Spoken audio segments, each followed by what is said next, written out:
As Winston Churchill once said, an appeaser is one who feeds a crocodile, hoping it will eat him last. This chilling quote sets the stage for our exploration of Hitler's rise to power and the inner circle that enabled him. Let's rewind the tape of history to the era following the First World War. Germany, a nation in ruins, burdened by the Treaty of Versailles' crippling reparations, was a breeding ground for resentment and radical ideologies. It was during this tumultuous time that a man named Adolf Hitler found his stage. Hitler, a decorated war veteran and failed artist, exploited the widespread discontent and economic hardship by promising a return to German greatness. He found a receptive audience in the National Socialist German Workers' Party, a group of like-minded nationalists and anti-Semites. Hitler's charisma and oratory prowess quickly propelled him to the forefront of this fringe political movement. However, Hitler's ascent wasn't a solitary climb. He was flanked by a cadre of loyal and ruthless individuals who would become key figures in his inner circle. Hermann Göring, a former fighter pilot and Hitler's designated successor, masterminded the early stages of the Holocaust. Joseph Goebbels, a man of immense intellect and cunning, served as the Reich's propaganda minister, manipulating public opinion with a poisonous blend of lies and half-truths. Heinrich Himmler, the architect of the final solution, led the SS with an iron fist, while Rudolf Hess, Hitler's deputy in the early years of the Nazi regime, played a crucial role in the consolidation of Hitler's power. These men were not mere puppets but active participants in Hitler's vision, each contributing to the horrifying machinery of the Third Reich. So Hitler's rise was no solo act but a carefully orchestrated concert of power, manipulation, and ruthless ambition. The stage was set, the players ready, and the world unknowingly on the precipice of one of its darkest eras. The dawn of this dark era was not sudden but a gradual descent into a nightmarish reality, fueled by a lethal cocktail of desperation, opportunism, and an insidious ideology that would leave an indelible mark on human history. With Hitler at the helm, his inner circle wielded immense power, shaping and executing the chilling visions of the Third Reich. Among these men, Hermann Göring held immense sway. As the founder of the Gestapo, Hitler's secret police, Göring was instrumental in creating an atmosphere of fear and repression. His role in coordinating the final solution, the genocide of 6 million Jews during the Holocaust, marked him as one of history's most chilling villains. Then, there was Joseph Goebbels, the Reich Minister of Propaganda. With an uncanny ability to manipulate the masses, Goebbels used every tool at his disposal to propagate Hitler's ideologies. His mastery of propaganda solidified Hitler's image as the savior of the German people and fueled the fires of anti-Semitism that led to unimaginable horrors. Heinrich Himmler, the Reichsführer of the SS, was another key player. This man was responsible for the implementation of some of the most brutal policies of the Nazi regime, including the extermination of Jews, Romani people, and other groups deemed undesirable by Hitler's standards. Himmler's SS was the embodiment of Hitler's master race ideology, an organization dedicated to the cruel and inhumane objectives of the Third Reich. Rudolf Hess, Hitler's deputy in the Nazi Party, was the true believer in the bunch. He was committed to the Führer's cause to such an extent that he undertook a solo flight to Scotland in an attempt to negotiate peace with the UK, a mission that ultimately led to his capture and imprisonment. These men were not just followers of Hitler. They were instrumental in translating his warped ideologies into brutal, real-world atrocities. They crafted policies, manipulated public opinion, and orchestrated the machinery of war and genocide. They were not mere pawns, they were the architects and enforcers of Hitler's master plan. In the game of power, loyalty is often the first casualty, and so it was within Hitler's inner circle.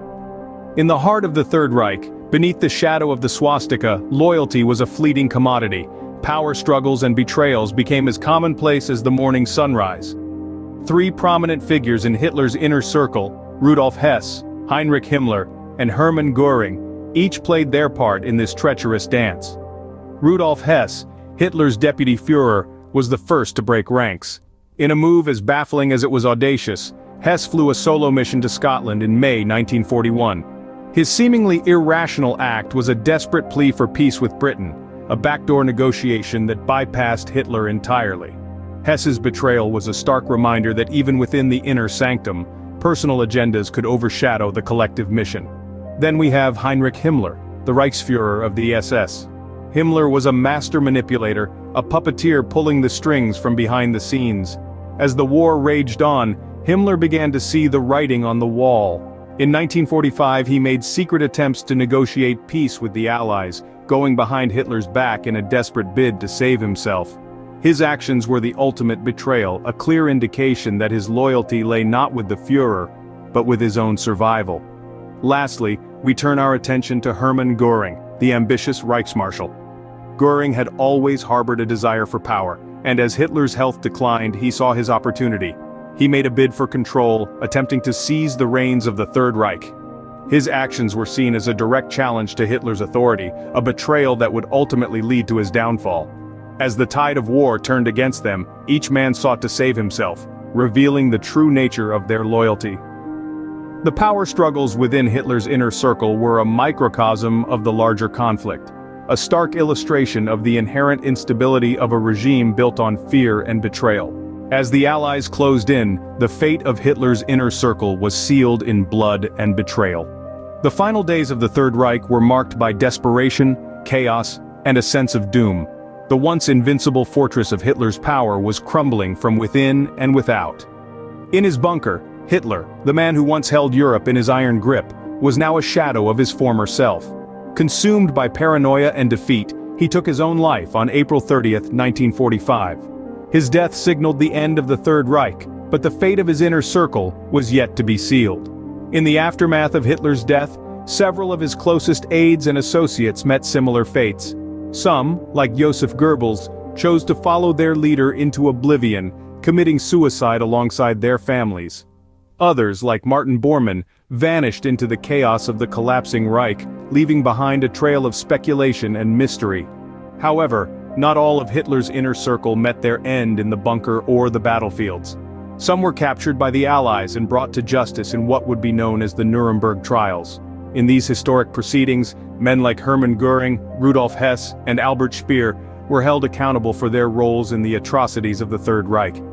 They were charged with crimes against peace, war crimes, and crimes against humanity.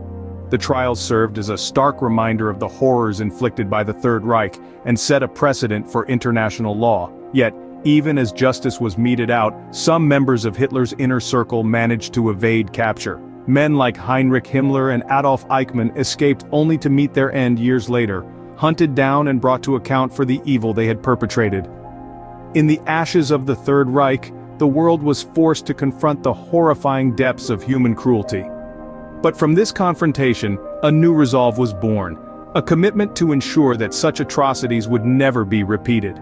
In the downfall of the Third Reich, humanity glimpsed the darkest depths of its nature and vowed to rise above it. The legacy of Hitler's inner circle is a stark reminder of the dangers of unchecked power and unchallenged ideology. In the aftermath of the Second World War, the world was irrevocably altered. The decisions made by Hitler's inner circle, their execution of a destructive ideology, had profound and lasting implications. The devastation they wrought on nations and individuals alike was not only felt in the immediate aftermath, but continues to shape global events today. The formation of the State of Israel, for instance, was a direct response to the horrors of the Holocaust. The world watched in horror as the extent of the genocide perpetrated by Hitler and his followers was revealed. The international community, in an effort to provide a homeland for the displaced and persecuted Jewish people, established Israel. This decision, while providing a safe haven for many, also ignited one of the most contentious geopolitical conflicts of the modern era. Similarly, the Cold War, a tense and dangerous period of political and military rivalry between the Western Bloc and the Eastern Bloc, was in many ways a direct consequence of the Second World War. The power vacuum left by the fall of the Third Reich was swiftly filled by the United States and the Soviet Union, each vying for global dominance. Hitler's inner circle, with their aggressive expansionist policies, had inadvertently set the stage for a new kind of global conflict. And yet, perhaps the most enduring legacy of Hitler's inner circle is the ongoing fight against hate and totalitarianism. The world, having witnessed the extreme atrocities that can be committed under the veil of authoritarian rule and unfettered bigotry, continues to grapple with these issues. From the civil rights movement to the struggle against apartheid, From the fight for LGBTQ+ rights to the ongoing battle against religious and racial discrimination, the specter of the Third Reich looms large. As we remember the horrors of the Third Reich, we must also remember the men who made it possible. For in their story, we find a warning for our own times.